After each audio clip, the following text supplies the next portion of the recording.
How's it going, you guys? I hope you guys are good, having some fun in your life. You gotta have some fun in your life, right? I do these videos for fun.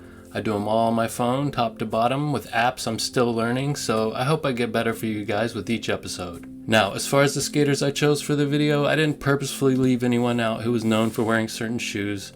I just grabbed things I saw or remembered from the era, things on my Instagram feed, or if I remembered a friend wearing the shoes or something that popped into my head. Thank you to all the people I used in the video. I give credits at the end. I tried to remember everyone, but if I left your name off the list, I apologize. I've compiled 8 more shoes here for the top shoes of the 90s, and remember folks, this is just my opinion. Everyone's favorite skate shoes are different. So in no particular order, without further ado, let's go.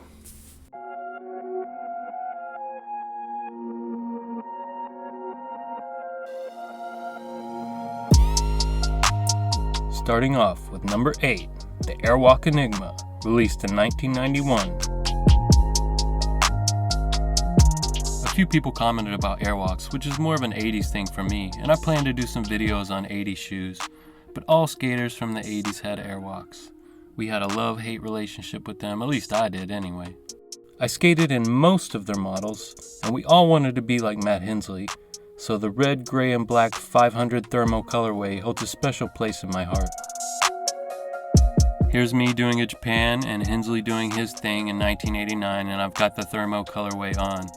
Hensley killing it. But that's 1989, fools, and we're talking about the Enigma, which came out in 1991. Now, compared to past Airwalks, the Enigma was stripped down without the rubber and plastic pieces everywhere.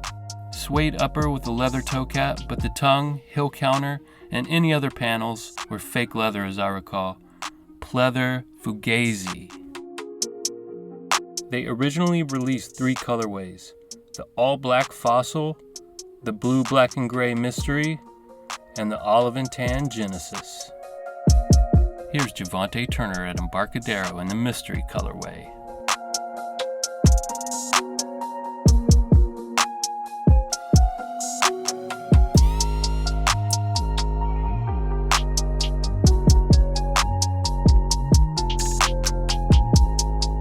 Ron Chapman.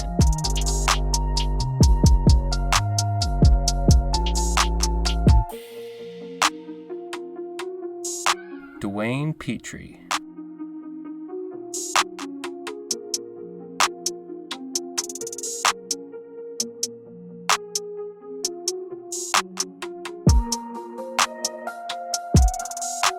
Parker Barrett. Sal Barbier. And Bo Turner.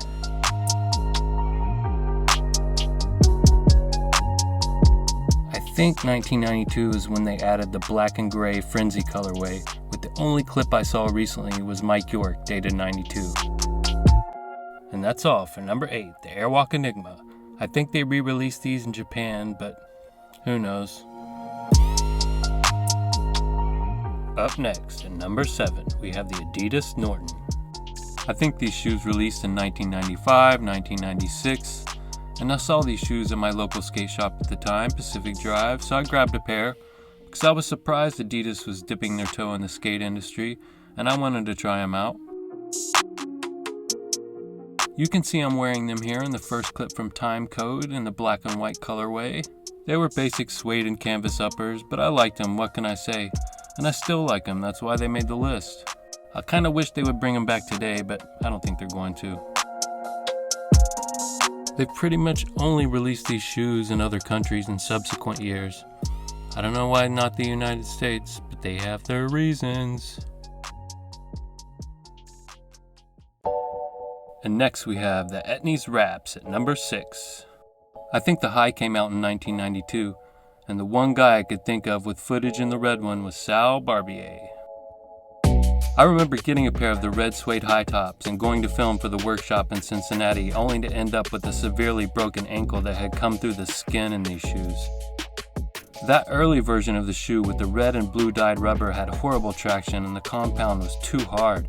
I didn't even realize my foot had come off my board.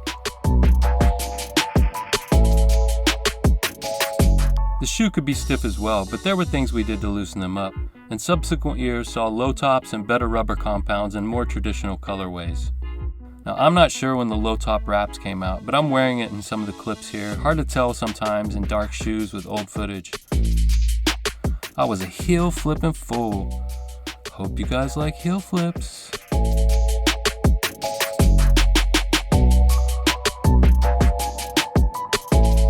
Costin and many others have skated the lows, and I'm not sure if and when they have reissued them, but they have done some ugly reissues of the high. Nah, son.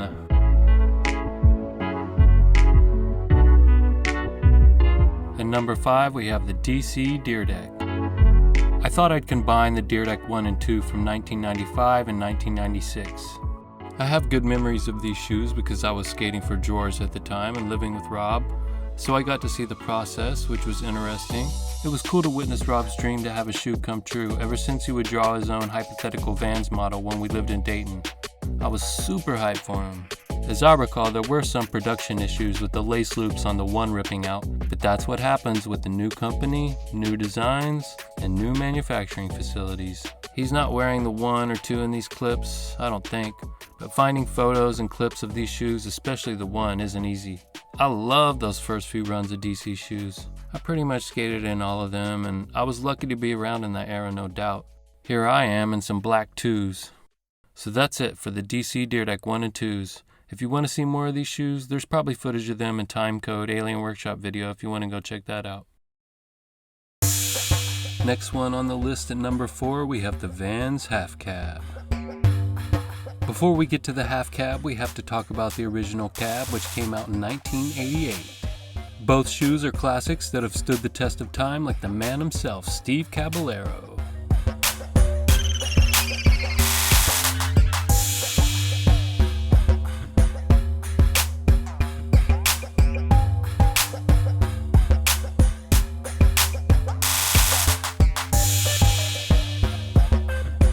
Besides Caballero wearing the originals, I think of Rick Ibiceta. Scott Conklin couldn't remember if he was wearing the originals or the half cabs here, but I was around, so I say the regular cabs. Willie Santos and the Mountain Edition, which I had to mention because they look like cabs in some respects, don't you think? The half cab came out in 1992 and is a great example of a shoe company seeing all their team members cutting the OG cabs down and responding by releasing a mid-top version. Here's Dyrdek in some cut down cabs in the original pair. Here he is in some half cabs. There were so many good skaters that wore this shoe. Drake Jones, Ronnie Bertino, Salman Agha, Bobby Puglio, Rick Ibiceta, Mike Dare, Lenny Kirk, Pepe Martinez, rest in peace, Kelly Bird, Gabriel Rodriguez, rest in peace, Chris Markovich, Chris Pastras, Chris Keefe, and Chris Lambert.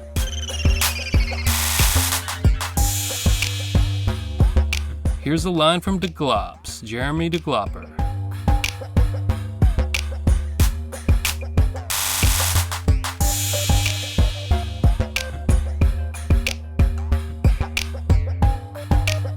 You can still get this shoe today, and even in ugly colorways, it'll always be good.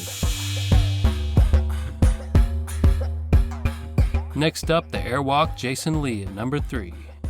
Now, this shoe released in 1995. Again, I saw these in person first at Pacific Drive, or maybe a trade show, I don't really remember. Anyhow, I think I got them from PD. I skated in them a little while and wore them casually. Mostly, I was just stoked that they gave Jason Lee a shoe that was long overdue. Here's some clips from a promo video they did for the shoe upon its release. I thought it was a basic suede shoe, a solid offering that wasn't overboard in the design. You could see the Airwalk design aesthetic and the lineage coming through. Jason Lee was a respected name attached in an era where they needed to do something to stay afloat in the skate industry, and it wasn't too long after that when you didn't see Airwalks on any pro's feed as far as I remember, and they pretty much dipped out of skating altogether. This shoe was a bright point for them in the mid-90s though, and for Jason Lee alone, it must be remembered. Number 2, the DC Lynx. The second DC on the list, the Lynx, is still a popular shoe that's been reissued recently. It originally released in 1998, and I skated a few when they originally released and liked them a lot. These shoes have blessed a lot of feet. Carl Shipman, Rob Welsh, Anthony Papalardo, Spencer Fujimoto, Anthony Correa, Clyde Singleton, Brian Winning,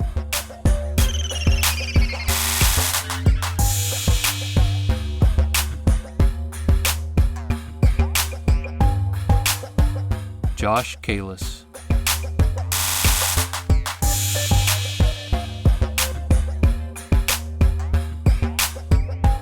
Pat Chinita, and Bobby Polio. This shoe is still being worn today by John Shanahan and Tiago Lemos. It's nice to see this shoe still standing and getting some love after all this time. And that's it for number 2, the DC Lynx. And the last one we have on the list at number 1, the Etnies Scam. This is another shoe that has been re-released, and I've had some really good times in them. I'm thinking it was originally released in 1993, 94, according to my bad memory. It has a classic minimalist suede upper and a cup sole. It was one of the best shoes of the era in my biased opinion.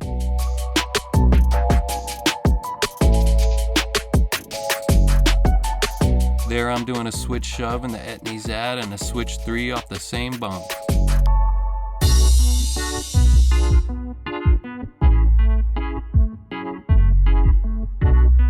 I'm pretty sure Tom Penny has them on in this Etnies ad for 411.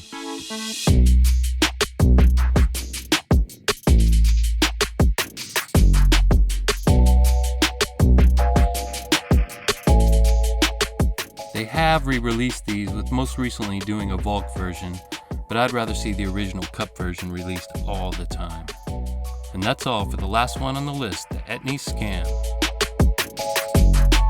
So that's it for part 2. What do you think? Tell me some of your favorite shoes from the 90s in the comments below. Thank you to all the photographers, filmers, skateboarders, companies, artists, and media outlets. And thank you for watching. Subscribe if you want, or follow me on Instagram. Now go buy some classic sneakers and relive the 90s.